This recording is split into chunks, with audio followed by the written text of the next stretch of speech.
The Millionaire CEO and the little girl's call the phone rang at exactly 3:17 a.m., cutting through the silence of Marcus Wellington's penthouse office like a blade. As the CEO of Wellington Industries, a multi-billion-dollar empire, he was accustomed to urgent calls, but never from a number he didn't recognize, and certainly never from a voice so young, so desperate, so heartbreakingly small. "Please, mister," the little girl's voice trembled through the speaker, "my brother. He's hurt real bad. He's on Maple Street, and I found your card in his pocket. Please help us." Marcus sat frozen, his hand gripping the phone. In 35 years of business, through hostile takeovers and billion-dollar deals, nothing had prepared him for this moment. The vulnerability in that child's voice shattered something inside his carefully constructed walls. If this story touches your heart, please take a moment to like this video and subscribe to Trillionaire in Love. Your support means everything, and I'd love to hear your thoughts in the comments below. Now, let's continue with this incredible journey. Marcus didn't hesitate. "Stay with him, sweetheart. I'm coming." He grabbed his keys, abandoning the contracts that had kept him working until dawn, and raced through the empty city streets toward an address he'd never heard of, in a neighborhood his chauffeur had probably never visited. Maple Street existed in the shadows of his gleaming corporate towers, a world of cracked sidewalks and broken streetlights that seemed impossibly far from his marble-floored reality. When he arrived, his heart stopped. A little girl, no more than 8 years old, knelt beside a teenager who lay unconscious on the cold pavement. Her clothes were tattered, her face streaked with tears, but her small hands pressed firmly against a bleeding wound on the boy's head. "You came," she whispered as Marcus knelt beside them, his expensive suit soaking up the dampness from the street. "I knew you would come." "What's your name, sweetheart?" Marcus asked gently, already calling 911 on his phone while checking the boy's pulse with his free hand. "Emma," she said, "and this is my big brother Jake. He was trying to get food for us when some men hurt him. They took his wallet, but they didn't find your business card. Jake said you were different from other rich people. He said you might actually care." Marcus felt his throat tighten. He'd never met this Jake, had no memory of giving anyone his personal card. But as the ambulance sirens wailed in the distance, he realized that somehow, someway, his life had just changed forever. The next few hours blurred together. At the hospital, Marcus learned that Jake, 17 years old, had been living on the streets with Emma for 2 years after aging out of foster care. He'd taken odd jobs around the business district, including cleaning Marcus's office building late at night. That's where he'd found the business card that had fallen from Marcus's pocket.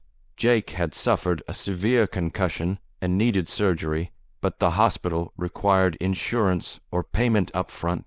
Without hesitation, Marcus covered all medical expenses, but as he sat in the sterile waiting room with Emma curled up asleep against his shoulder, he realized that money alone couldn't fix the deeper wounds these children carried.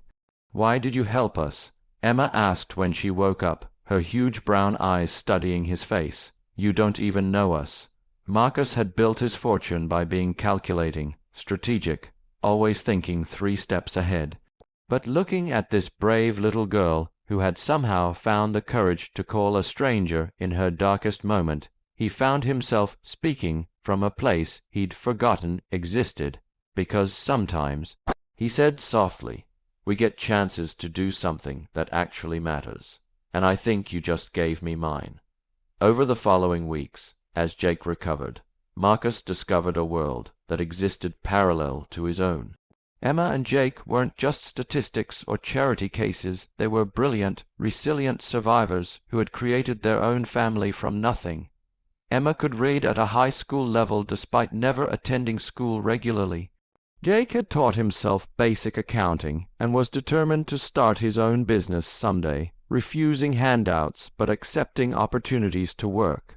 The challenges they faced were overwhelming. The foster system had failed them repeatedly. Jake had been separated from Emma 3 times, only to find ways to get back to her each time. They'd lived in abandoned buildings, eaten from dumpsters, and survived winters with nothing but each other's warmth. Yet somehow they'd maintained hope, dignity, and an unbreakable bond. Marcus found himself visiting them daily, drawn by something he couldn't name. In Emma's laughter and Jake's quiet determination, he saw reflections of the man he used to be before success had isolated him behind walls of wealth and power. They reminded him of his own childhood, of dreams that went beyond profit margins and stock prices. But the real challenge came when child services threatened to separate them again. Emma was eligible for a new foster placement, but Jake, now 18, would have to fend for himself. The thought of breaking up this family, because that's what they were, Marcus realized, a real family bound by love rather than blood, was unbearable. "I won't go without Jake," Emma declared, her small chin set with fierce determination. "We stay together, or I'll just run away again." That night, Marcus called his lawyer, but not for a business merger or acquisition. For the first time in his career, he was using his resources for something that couldn't be measured in quarterly reports. The legal process was complex. Single men, especially wealthy ones, faced scrutiny when seeking to adopt. But Marcus had advantages: unlimited legal resources, character references from governors and senators, and most importantly, the unwavering support of Emma and Jake themselves. During the months-long process, something beautiful happened. Jake started working part-time at Wellington Industries, not in the mailroom or as a favor, but in the accounting department where his natural skills shone. Emma was enrolled in a private school where her brilliant mind finally had room to flourish, and Marcus, for the first time in years, remembered what it felt like to have a family waiting for him at home. The challenges weren't over. Jake struggled with nightmares and trust issues. Emma had panic attacks when separated from her brother for too long. Marcus had to learn patience, had to understand that love couldn't be managed like a corporation or fixed with a boardroom strategy. There were setbacks. A particularly difficult caseworker questioned Marcus's motives. Tabloid newspapers ran stories suggesting the adoption was a publicity stunt. Some of Marcus's wealthy acquaintances whispered that he was having a midlife crisis. But through it all, the three of them held together, learning to become a family. The breakthrough came during a thunderstorm 6 months after that first phone call. Emma woke up screaming from a nightmare about losing Jake, and for the first time she ran not to her brother, but to Marcus. As he held her trembling form, whispering reassurances, Jake appeared in the doorway. "Thank you," Jake said quietly, and Marcus knew he meant for more than just the adoption, more than just the money or opportunities. He meant thank you for seeing us as people worth saving. Thank you for showing us that we deserved love. Thank you for becoming our family. The legal adoption was finalized on a Tuesday morning in a modest courtroom. No cameras, no fanfare, just a judge's signature that made official what had already become true in their hearts. That evening, as they celebrated with takeout pizza in Marcus's penthouse, now truly their home, Emma made an announcement. "I want to help other kids like us," she declared, tomato sauce on her chin. "When I grow up, I want to make sure no kid has to sleep outside ever again." Jake nodded. "We could start a business, help kids who age out of foster care, find jobs and places to live." Marcus looked at these two remarkable young people who had wandered into his life through tragedy and transformed it into something meaningful. His empire was worth billions, but the real fortune was sitting around his dinner table, making plans to change the world. 1 year later, the Wellington Family Foundation opened its doors. Jake, now 19, ran the job training programs. Emma, despite being only 9, had become the unofficial spokesperson, her story inspiring donations and volunteers from across the country. And Marcus had discovered that the greatest deals weren't made in boardrooms, but in moments of human connection. The foundation helped hundreds of foster children transition to independent living. They provided job training, housing assistance, and most importantly, the one thing Marcus had learned was irreplaceable family support systems that didn't disappear when the paperwork was signed. Emma still kept Marcus's original business card, now framed on her desk.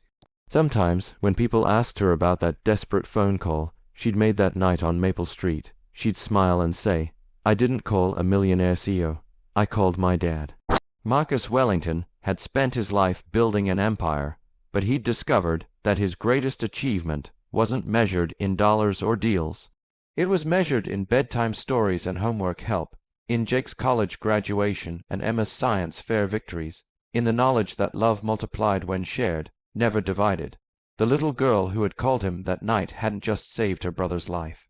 She'd saved his soul, and in a world that often felt cold and disconnected, their story became a reminder that sometimes the most important calls we receive aren't from clients or investors, but from hearts reaching out in hope, trusting that somewhere in the darkness, someone will answer. This story reminds us that wealth means nothing without compassion, and success is hollow without love. If this touched your heart, please like this video, share it with someone who needs to hear this message, and subscribe to Trillionaire in Love for more inspiring stories. Comment below and tell us about a time when someone unexpected changed your life. Together, we can spread more love in this world.